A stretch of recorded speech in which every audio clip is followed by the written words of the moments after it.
오늘 하나님께서 우리에게 주시는 말씀은 로마서 12장 14절에서 21절 말씀입니다.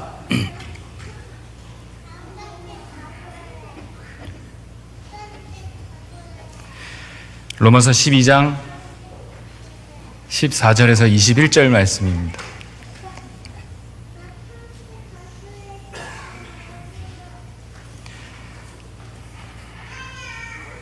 네, 한 목소리로 함께 읽도록 하겠습니다. 너희를 박해하는 자를 축복하라. 축복하고 저주하지 말라. 즐거워하는 자들과 함께 즐거워하고 우는 자들과 함께 울라. 서로 마음을 같이하며 높은 데 마음을 두지 말고 도리어 낮은 데 처하며 스스로 지혜 있는 채 하지 말라. 아무에게도 악을 악으로 갚지 말고 모든 사람 앞에서 선한 일을 도모하라. 할 수 있거든 너희로서는 모든 사람과 더불어 화목하라. 내 사랑하는 자들아, 너희가 친히 원수를 갚지 말고 하나님의 진노하심에 맡기라. 기록되었으되 원수 갚는 것이 내게 있으니 내가 갚으리라고 주께서 말씀하시니라. 내 원수가 줄이거든 먹이고 목마르거든 마시게 하라. 그리함으로 내가 숯불을 그 머리에 쌓아 놓으리라. 악에게 지지 말고 선으로 악을 이기라. 아멘. 오늘 주보를 보시며 의아해하시는 분들을 위해 잠깐 설명을 드리면, 지난주 특세와 또 주일 예배, 또 월요일 아침 7시 반부터 저희 노예 시차례가 있었고, 또 화요일 노예 회의까지 우리 담임 목사님이 굉장히 바쁜 스케줄 일정을 또 소화해내셨어요. 그래서 목사님 지금 고개도 안 돌아가실 정도로 지금 피로감이 쌓여 있으신 상태입니다. 그래서 제가 저희 목사님을 위해 또 저희 교회를 위해 또 제가 설교를 하게 되었습니다. 기쁨의 자리로 여기고 감사한 마음으로 나왔습니다. 이 자리 불러서 또 하나님의 말씀 전하게 하신 하나님께 또한 감사를 올려드립니다. 여러분이 사모하시는 사사기 말씀은 잠시 뒤로 연기되었습니다. 담임 목사님 건강 회복을 위해서 또 함께 기도해 주시기를 부탁을 드립니다. 우리가 신앙의 삶을 살아가는 우리는 그리스도인입니다. 그러나 우리의 신앙의 실력은 예배당에 앉아서 발휘되지 않습니다. 책상에 앉아서도 나타나지 않습니다. 반드시 현장에서 나타냅니다. 로마서 말씀을 통해서 우리가 현장에서 어떻게 믿음을 지켜나갈지에 대해서 함께 나누어 보고자 합니다. 로마서를 큰 맥락으로 나눌 때 1장에서 11장까지의 내용은 예수 그리스도 안에 나타난 하나님의 구원의 도리가 잘 나타나 있습니다. 내용이 심오하고 조금 딱딱해서 조금 어려울 수 있다라는 생각을 하는데요. 그러나 이어 나오는 12장부터는 그 구원을 입은 하나님의 자녀가 어떻게 살아갈지에 대한 설명이 잘 되어 있습니다. 실천적인 것을 강조하고 있는 것이죠. 그래서 11장까지의 기초적인 교리가 만약 빠졌다면 자칫 윤리 도덕책으로 여겨질 위험도 있습니다. 로마서는 그렇게 교리와 실천이 적절하게 균형을 이루어진 우리를 의로 교육하기에 아주 유익한 그런 성경입니다. 12장 1절, 2절은 하나님에 대한 우리의 자세, 하나님에 대한 우리의 자세를 말하고 있습니다. 가장 중요하고 가장 기초가 되는 원칙들을 설명하고 있습니다. 12장 1절과 2절을 함께 읽어보도록 하겠습니다. 그러므로 형제들아, 내가 하나님의 모든 자비하심으로 너희를 권하노니 너희 몸을 하나님이 기뻐하시는 거룩한 산 제물로 드리라. 이는 너희가 드릴 영적 예배니라. 너희는 이 세대를 본받지 말고 오직 마음을 새롭게 함으로 변화를 받아 하나님의 선하시고 기뻐하시고 온전하신 뜻이 무엇인지 분별하도록 하라. 너무도 잘 알고 있는 구절이시죠. 11장까지 설명된 믿음으로 의롭게 된 자들을 형제들이라고 지칭합니다. 하나님의 모든 자비하심으로 권한이 성도의 온 삶을 거룩한 산 제사, 즉 영적 예배로 드리라 라는 겁니다. 우리의 삶의 행위의 기준이 자신의 육적인 욕망과 즐거움으로 뒤덮인 그런 부끄러운 삶을 살지 말고 하나님의 선하시고 기뻐하시고 온전하신 뜻이 무엇인지 분별하고 그대로 살아가라 말씀하시는 겁니다. 이것이 하나님 주신 율법이니 그냥 지켜, 무조건 까라면 까, 그것이 아니라 하나님의 사랑에 기초한 감사의 반응으로 이렇게 살아가라 라고 말씀하시는 겁니다. 산 제물로 드려라. 굉장히 섬뜩하기도 하고 거부감이 들기도 하지만 우리가 제물을 드릴 때 마치 죽어서 하나님께 바쳐진 제물처럼 자신의 뜻이 아닌 하나님의 뜻에 순종하며 살아가는 사람이 되어야 한다라는 겁니다. 영적인 예배는 매주마다 돌아오는 주일에 드려지는 그 예배가 아니라 그리스도인의 순종의 삶, 그 삶의 현장에서 나타나는 순종의 삶에 대해서 이야기하는 겁니다. 이것이 바로 거룩한 영적인 예배입니다. 여기서 의문이 하나 듭니다. 그렇다면 하나님의 온전하신 뜻이 무엇인지 어떻게 알 수 있습니까? 우리는 가끔은 분별력이 매우 흐트러져서 또 힘든 상황이 계속해서 찾아올 때, 정신이 없을 때 과연 어떤 것이, 어떻게 선택하는 것이 하나님의 뜻인지를 분별하기가 매우 힘들 때가 있습니다. 그럴 땐 그냥 하나님이 짠 나타나가지고 상원아, 이럴 땐 이렇게 해라. 내 귓가에 대고 이렇게 하면 돼. 카카오톡으로 상원아, 이렇게. 그렇게 해주시면 너무 좋겠다라는 생각이 들 때가 있습니다. 너무 혼란스러울 때. 우리 주님이 그렇게 다 알려주고 그렇게 행동하는 우리를 만약 그렇게 우리가 다 알려주시고 그렇게 행동한다면 하나님이 과연 기쁘실까요? 하나님께서는 우리가 하나님께 자원하여서 자발적으로 드리는 순종을 기뻐하시는 분입니다. 그런 순종과 분별은 그저 앉아서 기도만 한다고, 원하기만 한다고 해서 우리에게 주어지는 것은 아닙니다. 우리에게 주어진 성경을 통해서 하나님이 어떤 분인지, 우리에게 어떤 일들을 행하셨는지, 우리를 어떻게 이끌어 가실지 구하고 어떻게 주님과 교제해야 되는지를 배우고 알아가야 한다는 겁니다. 골로새서 3장 10절 말씀에 새 사람을 입었으니 이는 자기를 창조하신 이의 형상을 따라 지시기까지 새롭게 하심을 입은 자라. 하나님의 형상을 따라서 새롭게 하심을 입어가야 한다는 거죠. 그분의 생각을 따르고 배우고 닮아가야 한다라는 이야기입니다. 그래야만 하나님의 온전하신 뜻이 무엇인지 분별할 수 있는 능력을 갖출 수 있습니다. 로마서 12장 1절, 2절을 대전제로 해서 가장 기초로 하여서 3절부터 13절까지는 서로 몸된 우리 지체들, 교회 안에서의 성도들의 자세를 이야기해주고 있으시고, 또 14절부터 21절까지는 성도들과의 관계는 물론 우리가 세상과 사회에서 관계를 맺어갈 때 어떻게 살아가야 되는지를 보여주고 있습니다. 그 중에서 우리는 오늘 14절에서 21절 말씀을 함께 살펴보고자 하는 겁니다. 그래서 오늘 설교 제목이 세상과의 관계인 것입니다. 14절 말씀을 보시면 너희를 박해하는 자를 축복하라, 축복하고 저주하지 말라. 이 짧은 구절 안에서 저만 그럴 수 있습니다만 저는 굉장히 마음이 어렵습니다. 그것은 박해를 받는다는 것, 미움을 받는다는 것이 얼마나 괴로운 일인지 알기 때문입니다.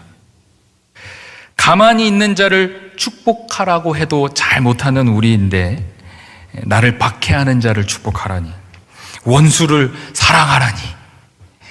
우리 이성으로는 전혀 이해가 되지 않고 막막한 일일 것입니다.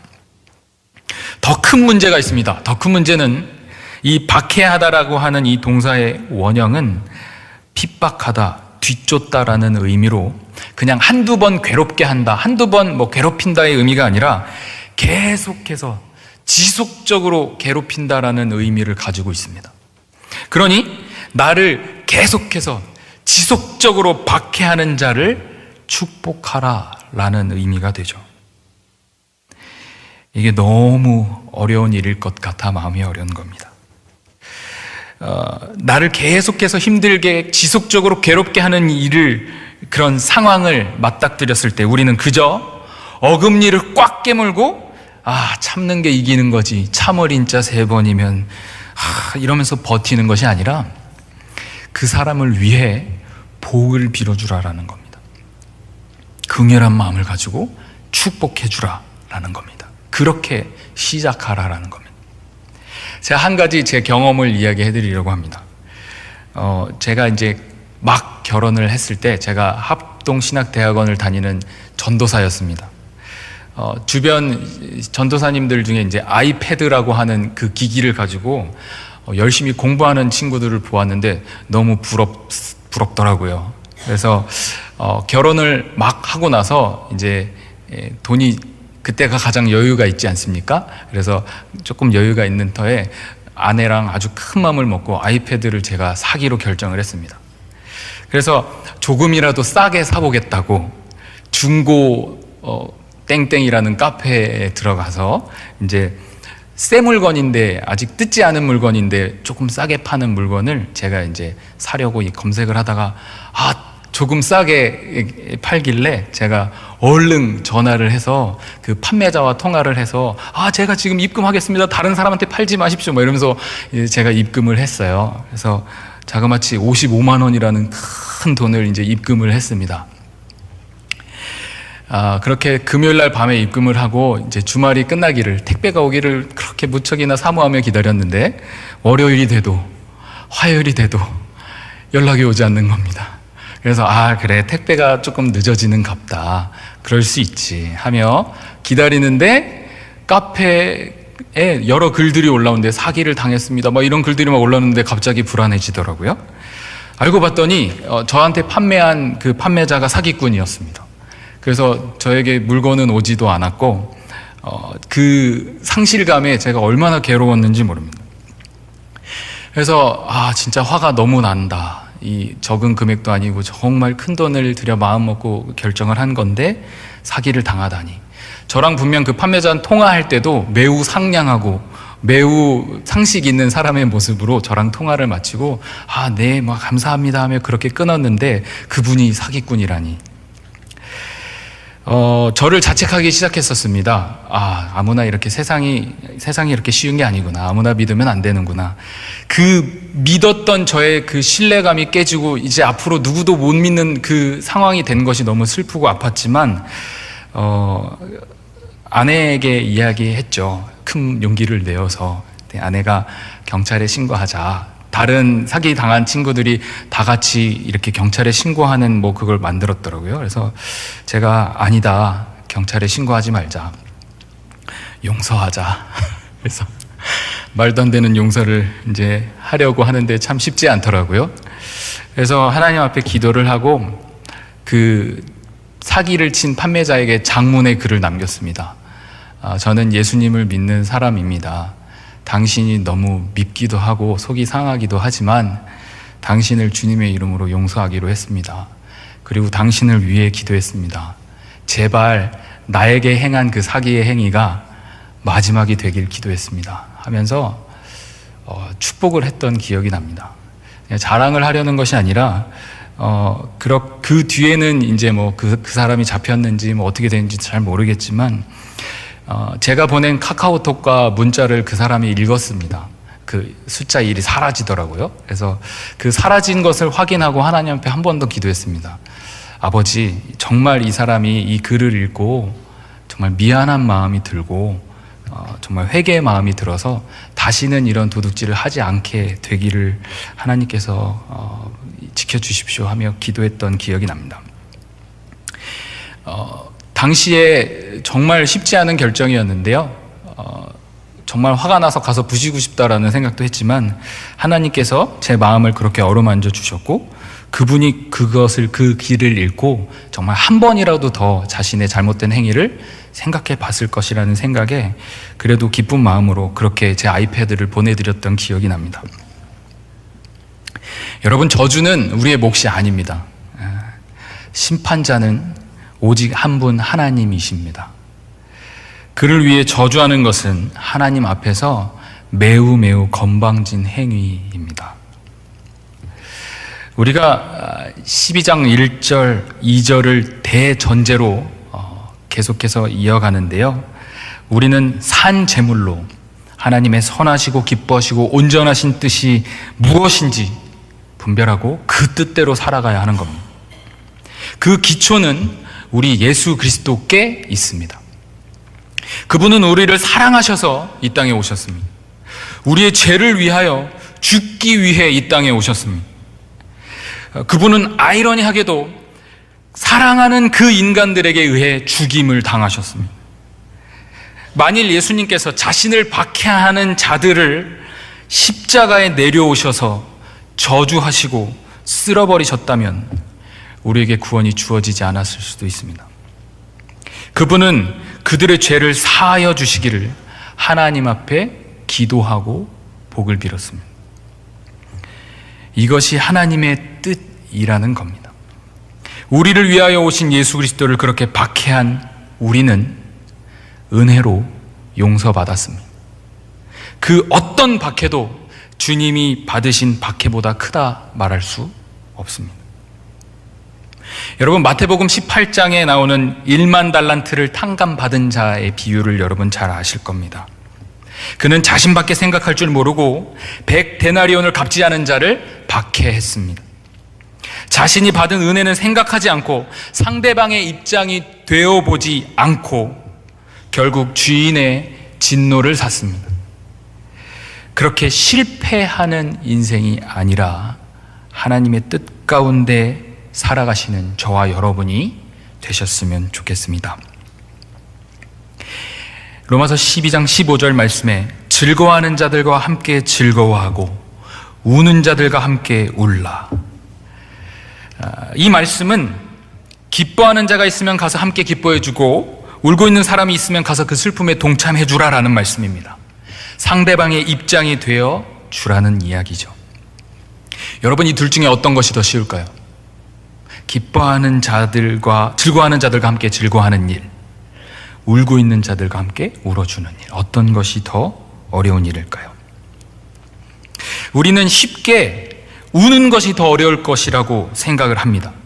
하지만 정반대입니다. 우리가 아프거나 어려움 당한 사람을 보면 함께 울어주지 못할 만큼 마음이 굳어져 있는 사람들도 있을 수 있지만 분명 가엾이 여기는 마음이 들 것입니다. 어찌되었든 나쁜 감정이 들지는 않죠. 하지만 죄인인 우리는 누군가의 기쁨에 함께 웃어주는 일을 매우 어려워합니다. 왜냐하면 나의 불행이 먼저 보이기 때문입니다. 배가 아프기도 하고 불편한 시선으로 바라보게 되는 겁니다. 나쁜 감정이 드는 거죠. 최근에 뉴스에서 이런 기사를 보았습니다. 우리 사회에서 부동산 가격이 계속 올라가니까 이 발생한 사회 갈등에 대해서 기사를 낸 것을 보았습니다. 이것을 하우스 디바이스라고 하던데요. 주택을 가졌냐 안 가졌냐에 따라서 계층 간의 격차가 벌어지는 현상이라고 합니다. 나는 죽어라 벌어서 아끼고 저축하고 쪼개서 모은 돈은 저 사람은 집 몇 채를 그냥 가지고 있기만 했는데 수억 원씩 벌었다. 거기서 오는 상대적 박탈감을 이야기하는 겁니다. 나는 이렇게 힘든데 저 집사가 사는 집은 가만히 앉아서 몇 억씩 오르더라. 새로 분양을 받았는데 프리미엄이 얼마 올랐더라. 그 사람에게는 매우 기쁜 일이긴 한데 내 안에 그 일을 함께 웃어줄 만큼의 여유도 그런 선한 마음도 없는 것을 발견하게 되는 겁니다. 한 가지 예를 든 것뿐이지만 여러 상황 가운데서 우리는 누군가의 기쁨을 함께 온전히 기뻐해 주는 일에 매우 어색함. 그런 우리에게 말씀하십니다. 이 세대를 본받지 말라. 이 세상이 말하는 행복의 기준에 미쳐 살아가지 말아라. 이제는 마음을 새롭게 함으로 변화된 삶을 살아라. 하나님의 선하시고 기뻐하시고 온전하신 뜻이 무엇인지를 분별하고 그걸 따라 살아라.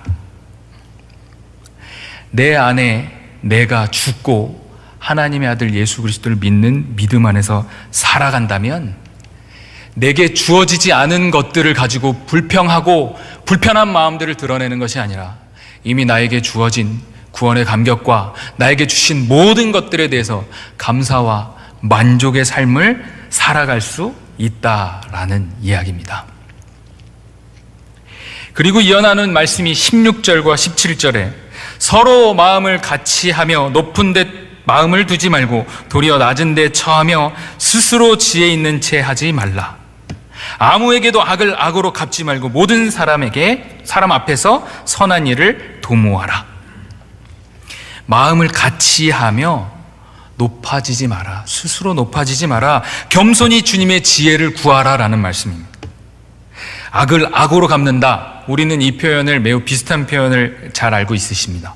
눈에는 눈, 이에는 이. 받은 만큼 돌려주겠다는 복수의 마음입니다. 하지만 우리가 만약에 눈에는 눈, 이에는 이만큼만 한다면 그건 성공일 겁니다. 무슨 말인가 하면요, 우리는 우리에게 받은 고통보다 더한 것을 돌려주고 싶은 그런 악한 마음을 가진 죄인이라는 겁니다. 눈에는 눈의 2승, 이에는 이의 3승을 더한 아픔을, 더한 고통을 주고 싶어 하는 게 우리이고 우린 그런 악한 존재입니다. 뉴스를 대하면 보복성 사건들이 요즘 들어 더 많이 눈에 띄는 것 같습니다. 또한 뉴스에 나오는 정말 극악무도한 사건들을 바라보면서 저 범죄의 피해자가 만약에 나의 자녀, 나의 부모, 나의 가족이라면 나는 과연 어떤 생각을 할까? 더 극한 아픔을 주고 싶은 마음이 들지 않을까? 라는 생각을 하며 저의 악함을 다시금 또 보게 됩니다. 우리 주님은 그런 우리를 아시고 악을 악으로 갚지 말아라. 모든 사람 앞에서 선한 일을 도모하라 라고 말씀해 주신 겁니다. 악에 대한 심판자는 오직 나다. 너희는 너희 스스로 하는 그 심판을 멈추어야 한다 말씀해 주십니다. 원수가 줄이거든 먹이고 목마르거든 마시게 하라. 그리하여 그의 머리에 숯불을 쌓아 놓아라. 어떤 종류의 원수이든 상관없이 어떤 악행을 나에게 행했던 악행자인지 상관없다. 친절함으로 선대하면 자신들의 행위를 부끄럽게 여길 것이다 라는 말씀입니다. 2003년도에 미국에서 미국 역사상 가장 많은 여성을 죽인 사이코패스 연쇄살인마인 게리 리지웨이라는 사람의 재판이 열렸습니다. 그는 무려 48명의 여성을 죽였습니다. 무기징역을 받고 재판장에서 그 죽은 피해자들의 가족들이 범인을 향해서 한마디씩 할 수 있는 기회가 주어졌습니다. 그 자신의 가족을, 자신의 딸을, 자신의 아내를 죽인 그 살인마를 앞에 두고 한마디를 하는 시간입니다. 만약 여러분이라면 어떤 이야기를 하실 겁니까? 매우 흥미로웠습니다. 가족들이 이제 수많은 가족들이 와 있었는데요. 가족들이 나와서 차례대로 이야기합니다. 당신이 죽인 그 의미 없는 여성 중 한 명은 우리의 전부였다. 나의 어머니였다. 감정에 호소하는 사람들이 있었습니다. 또한 이 짐승 같은 놈아, 너는 반드시 지옥에 갈 거다 하며 증오하는 자들이 넘쳐났습니다. 하지만 범죄자, 그 범인, 살인마는 눈 하나 깜짝하지 않았습니다. 전혀 요동함이 없었습니다. 이것이 전형적인 사이코패스의 모습을 여지없이 보여줬습니다. 그리고는 피해자 여성의 한 아버지의 차례가 되어서 이 살인마 게리 리즈웨이에게 이렇게 이야기합니다. 여기 있는 사람들은 당신을 매우 증오합니다. 그러나 나는 그렇지 않습니다. 비록 당신은 내가 믿음을 지키며 사는 것을 힘들게 만들었습니다. 그리고 하나님께서 말씀하신 그 믿음은 바로 용서하며 사는 것입니다. 당신은 용서받았습니다. 라고 고백했습니다. 이 이야기를 들은 그 냉혈한 살인마가 갑자기 눈물을 흘리기 시작했습니다. 사랑하는 딸을 잃은 그 늙은 아버지의 입에서 하나님께서 말씀하신 대로 나는 당신을 용서합니다.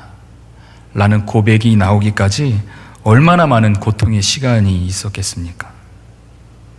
원수로 하여금 눈물을 흘리게 하는 것, 그 눈물의 의미는 미안함과 후회일 거라고 저는 확신합니다. 우리의 신앙은 그 삶의 현장에서 발휘되는 것을 보여주는 사건입니다. 악에게 지지 말고 선으로 악을 이기라. 이것이 우리의 삶의 현장에서 매일매일 일어나기를 바라봅니다. 오늘 말씀을 맺겠습니다. 오늘 하나님께서 주시는 이 말씀의 핵심은 이것입니다. 축복하라. 상대방이 되어서 생각하라.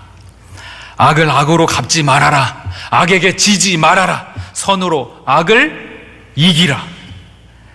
그것을 이기게 하는 동기는 우리를 사랑하셔서 먼저 화목제물이 되신 예수 그리스도를 따라 그분께 거룩한 산 제물로 우리를 드리는 것입니다. 이것이 우리가 드리는 영적인 예배입니다. 이 시대를 쫓아 살아가는 미련한 인생이 아니라 이제는 다시금 마음을 새롭게 함으로 성령의 자비하심으로 변화를 받아 하나님의 선하시고 기뻐하시고 온전하신 뜻을 찾아 그렇게 행하며 살아가라 라는 말씀입니다.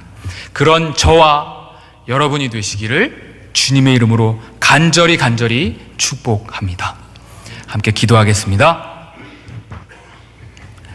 거룩하고 아름다우신 주 하나님 아버지 감사합니다. 우리를 주님의 자녀로 불러주셔서 주님의 뜻 가운데 살아가게 하심 진실로 감사합니다. 우리가 살아가는 삶의 현장 가운데 무수히 많은 어려움과 시련과 박해가 찾아올 그때에 주님께서 가르쳐 주신 그대로 주님께 받은 그 은혜 그대로 우리가 그렇게 행하길 소망합니다.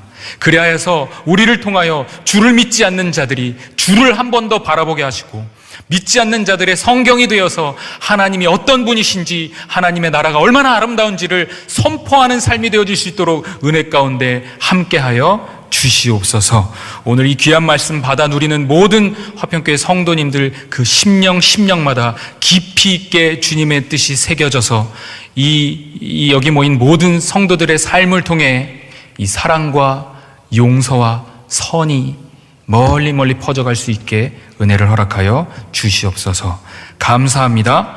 우리 구주 예수 그리스도 존귀하신 이름으로 함께 기도 올려드렸사옵나이다. 아멘.